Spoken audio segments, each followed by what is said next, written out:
Hola, hola, ¿cómo va? Sean muy bienvenidos nuevamente aquí a mi canal, Aqueltoy Escritor. Bueno, hemos llegado al segundo viernes de agosto de este 2026. Y ustedes dirán, bueno, Hernán, ¿qué pasa con el temita del outfit? Que ya van como cuantos videos, ¿no? Con el tema de con la bata rosa o el pijama rojo de Harry Potter. Bueno, básicamente porque estamos en invierno, hace mucho frío y suelo grabar estos videos de tarde-noche. Entonces, nada, estoy como en mood entre casa y esta ropa en este contexto de invierno, la verdad que es muy cómoda. Y además que estoy como un poco en la previa de ir a dormir. Así que básicamente por eso se estaría repitiendo el outfit. No porque no tenga ropa, sino básicamente porque me es cómoda y es a tono acorde a estos días de frío. Bueno, hoy en este segundo viernes de agosto volvemos nuevamente a los clásicos de Disney, a las novelas de Salvat. Y hoy vamos a leer La Cenicienta. Un fragmento, ¿no? De La Cenicienta paso a mostrarles el libro. Hermoso. Bueno, por ahí una tapa dura, todo brilloso. Imágenes preciosas. Nada, esta edición. Bueno, ya saben, no es la primera vez que leo un libro de esta tirada de novelas de Disney de Salvat. Bueno, así que hoy vamos a compartir un fragmento de La Cenicienta, que fue una de las primeras películas animadas de Disney. No la primera, porque la primera fue eh, Blancanieves, pero sí tiene ya sus buenos años, además que está tomado del cuento de hadas de La Cenicienta, que de eso hablaremos en la última parte del video. Y bueno, ahora los dejo sí con este fragmento de La Cenicienta de Salvat de Disney, y espero como siempre, espero que les guste. Bien, vamos a leer el primer capítulo, sí, que está titulado Un desafortunado matrimonio. Y dice así: a pesar de que el paso de los años le había robado gran parte de su esplendor, aquella mansión seguía siendo imponente a ojos de cualquiera que se acercara a la propiedad. Una verja metálica, desgastada pero monumental, daba paso a un pequeño jardín frontal que hacía de antesala de aquel majestuoso edificio. Los árboles estaban descuidados y crecían y morían a su antojo, sin nadie que los atendiera. Las enredaderas habían ocupado gran parte de la fachada principal y llegaban a cubrir algunas ventanas. La fuente de doble altura que se encontraba en el centro del jardín hacía tiempo que había quedado seca, y aquella entrada, que había dado la bienvenida a tantísimos invitados, ahora estaba abandonada. Y es que hacía muchos años que un visitante no cruzaba sus puertas para visitar la mansión. El edificio principal, una construcción señorial de 3 plantas y un torreón, era testimonio de tiempos más prósperos. Erigido con piedra natural, había quedado a merced del tiempo y las inclemencias de la naturaleza. Sin embargo, no podría decirse que estuviera en ruinas, ni mucho menos. Para la dueña de la casa las apariencias lo eran todo, y jamás habría permitido que nadie pudiera dudar de su riqueza, aunque de esta ya no le quedara más que un recuerdo. Todo era diferente cuando su marido todavía estaba vivo. De hecho, aquella hacienda había vivido su época dorada justo antes de que ambos se casaran. En aquellos años la mansión había sido un pequeño paraíso que se alzaba a las afueras de un reino pacífico y próspero. En ella, gracias a su buen juicio para los negocios, un viudo bondadoso había logrado construir un hogar para él y para su adorada hija, una joven hermosa de cabello rubio y ojos azules, llamada Cenicienta. Como padre entregado que era, el viudo jamás consintió que a su hija le faltara de nada. La colmó de todos los lujos y comodidades que una niña de su edad podría desear. La mansión estaba rodeada de árboles y jardines de flores para que Cenicienta pudiera pasar horas jugando. En su armario solo había preciosos vestidos que seguían al estilo de moda entre las jóvenes de la alta clase del reino y estaban confeccionados con las mejores telas que que el dinero podía pagar. ¿Y qué niña no soñaría con tener como mascotas a Bruno y Mayor? un fiel cachorro repleto de vitalidad y un diligente caballo al servicio de sus necesidades.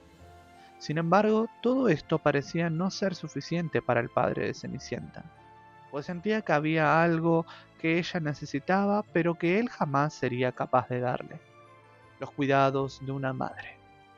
Fue entonces cuando el viudo, teniendo en mente solo el bienestar de su hija, tomó la decisión de casarse de nuevo.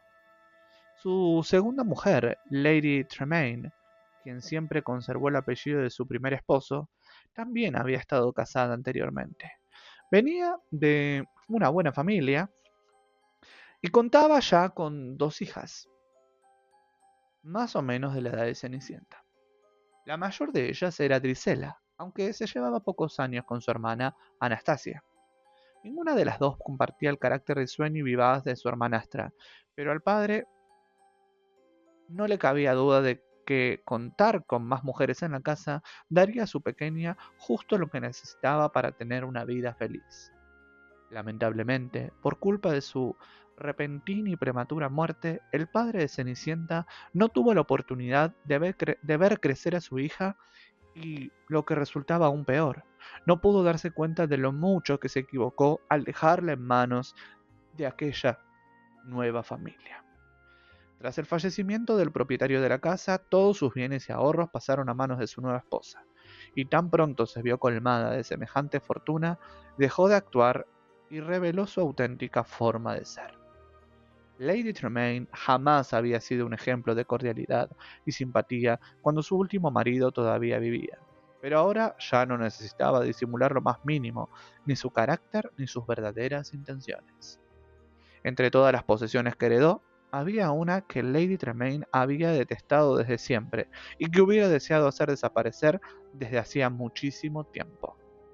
No es que Cenicienta le recordara a su difunto marido ni que fuera una continua memoria de su amor perdido. Nada más lejos de la realidad. Cenicienta era alegre, hermosa y gentil, cualidades que ninguna de sus 2 hijas poseía. Un descaro de la naturaleza que enfadaba enormemente a la terrible madrastra. Sin embargo, aunque echar a la pobre muchacha huérfana le hubiera ahorrado numerosos disgustos, la nueva propietaria no lo hizo. No se sabe si tal vez fue por guardar las apariencias ante los vecinos, por conseguir servicio doméstico gratis para la casa, o por el simple deseo de continuar castigándola por su belleza y su bondad. Pero Lady Tremaine permitió que Cenicienta siguiera viviendo en la mansión a condición de hacerla como criada. Por el mismo tiempo, Drisela y Anastasia también comenzaron a demostrar que la manzana no caía lejos del árbol. Las 2 hermanas eran mezquinas, narcisistas y extremadamente egoístas, características que su madre insistía en nutrir a toda costa, alegando que eran propias de las señoritas de alta clase. Entre sus pasatiempos predilectos en aquella nueva vivienda se encontraban atormentar a su hermanastra, obligándola a hacer de todo tipo de tareas del hogar y satisfacer hasta el último de sus caprichos, dilapidando el dinero que su madre había heredado. Entre sus deseos siempre había una prenda de ropa, una joya o algún excesivo lujo que todavía no estaba en su posesión. Y así de rápido, todas las riquezas del padre de Cenicienta desaparecieron a manos de 2 niñas malcriadas. Aquella casa que había sido de su padre y que albergaba tantos recuerdos de su infancia feliz, acababa de convertirse en su prisión. En un solo día lo había perdido todo: a su padre, su hogar, su fortuna e incluso su libertad. Sin embargo, no importaba cuán duros fueran los golpes que la vida pudiera darle, porque Cenicienta no tenía intención de dejarse doblegar. Ella seguiría siendo buena y amable, pues tenía la certeza de que con cada amanecer se renovaba la esperanza de que algún día la felicidad de sus sueños se haría realidad. Este es un fragmento de La Cenicienta, sí, de, bueno, esta versión, ¿no? de Editorial Salvat. Bueno, brevemente, ¿no? Yo creo que la mayoría de las personas que están viendo este video debe saber básicamente de qué trata La Cenicienta, ¿no? Tiene una madrastra, tiene las hermanastras, el padre falleció, ella queda en manos de estas estas mujeres, bueno, sobre todo de la madrastra, que la trata de sirvienta.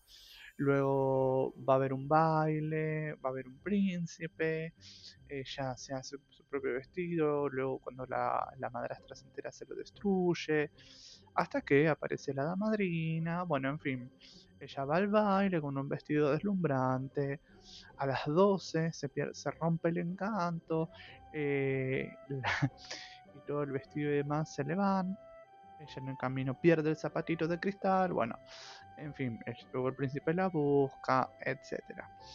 Doy un breve pantallazo básicamente de lo que entiendo que la mayoría que está viendo este video debe saber de qué va la Cenicienta. Pero bueno, unos datos de color que me enteré leyendo de la Cenicienta, bueno, además de ser un cuento de hadas, ¿no? Por supuesto, este cuento de hadas viene como de un arquetipo de historias de tradición oral que no solo tienen origen europeo, también asiático y africano. ¿Por qué? Porque hay arquetipos, ¿sí? de la Cenicienta en el Antiguo Egipto, en la Antigua Roma, también en China y en Persia, ¿sí? Por lo cual esto no está solamente englobado en Europa, podríamos decir un origen euroasiático africano y bastante antiguo. ¿Sí? Las versiones que nosotros conocemos, las más populares, se derivan ¿sí? de los más cercanos en el tiempo.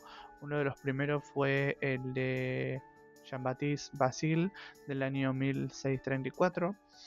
Después el de Charles Perrault, Jean-Baptiste Basile italiano. Charles Perrault, francés, saca su versión en 1697, que es de la que toma Disney para hacer la película. Y luego, por último, o de las más recientes, la de los hermanos Grimm, que eran alemanes, de 1812. Cada una de estas versiones tiene diferencias. Por ejemplo, en algunas hay un final feliz, en otras le cortan para ponerse el zapatito partes del pie.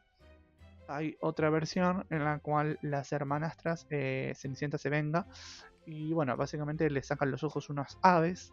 En fin, hay de todo. Obviamente la versión de Disney claramente es infantilizada, no es así como grotesca, fuerte ni cruda. La película sale en 1950, luego de varios fracasos que tuvo Disney, entre ellos Pinocho, Dumbo y Fantasía. No, Pinocho y Dumbo seguro. Pinocho, Bambi, no me acuerdo cuál es la otra, pero hubo como una seguidilla de fracasos, que luego esas películas tuvieron éxito, pero después, varias décadas después. El primer gran éxito fue Blancanieves en el 37, La Cenicienta en 1950, y bueno, ha ganado varios reconocimientos internacionales y además como una gran película animada de Estados Unidos, ¿no? Y obviamente, bueno, con una popularidad internacional enorme, vigente hasta el día de la fecha. De hecho, Disney después hizo Cenicienta 2 y Cenicienta 3 en el 2002 y en el 2007, por lo cual, bueno, esas dos versiones igual, como diría nuestro querido Martín Sirio, va y Nerea. Pero, bueno, la realidad es que Cenicienta es una historia arquetípica antiquísima, que ha pasado por distintas modificaciones, pero que tiene esto en común de esta tradición tan antigua y que ha pasado por estas partes del mundo. Así que bueno, espero que les haya gustado, chicos, el video, que se haya entendido la lectura, que se haya entendido esta parte, que creo que sí. Así que bueno, nos estaremos viendo próximamente. Si les gustó el video, comenten, reaccionen, denle like, compartan, suscríbanse al canal, denle amor. Y bueno, estamos en el mes aniversario del canal, así que la idea es que para fin de mes hayan algunas sorpresitas. Tengo cosas pensadas, pero no las voy a adelantar. Bueno, esto ha sido todo por hoy, chicos. Nos vemos, chicos, chicas y chiques. Nos vemos, los quiero, los abrazo y como siempre, será hasta la próxima.